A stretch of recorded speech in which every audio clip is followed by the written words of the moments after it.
Najbližšie 2 víkendy budú na ceste pod Strečnom pracovať.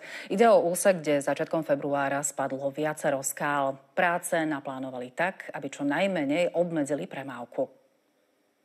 Už teraz firma naváža na parkoviská betónové zábrany a pripravuje dopravné značenie.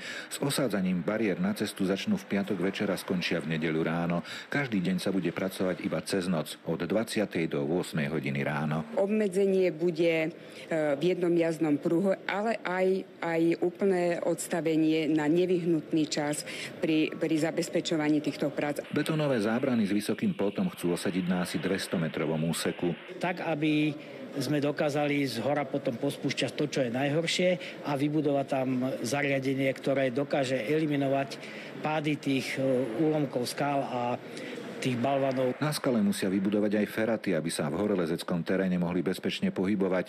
Tieto opatrenia potom umožnia podrobný geologický prieskum a prípravu svahov na inštaláciu zábran aj cez pracovný týždeň. V úsekoch, kde už budú zábrany uložené, bude prebiehať takisto kotvenie, vrtanie a príprava svahu pre zasieťovanie. Aktuálne geológovia identifikovali nad cestou nebezpečnú skalnú morénu, z ktorej začiatkom februára vypadlo viacero skál.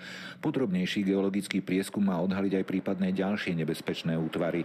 Podľa jeho výsledkov bude vypracovaný rozsiahlejší projekt na zabezpečenie ohrozených úsekov cesty. Vlado Záborský, RTVS.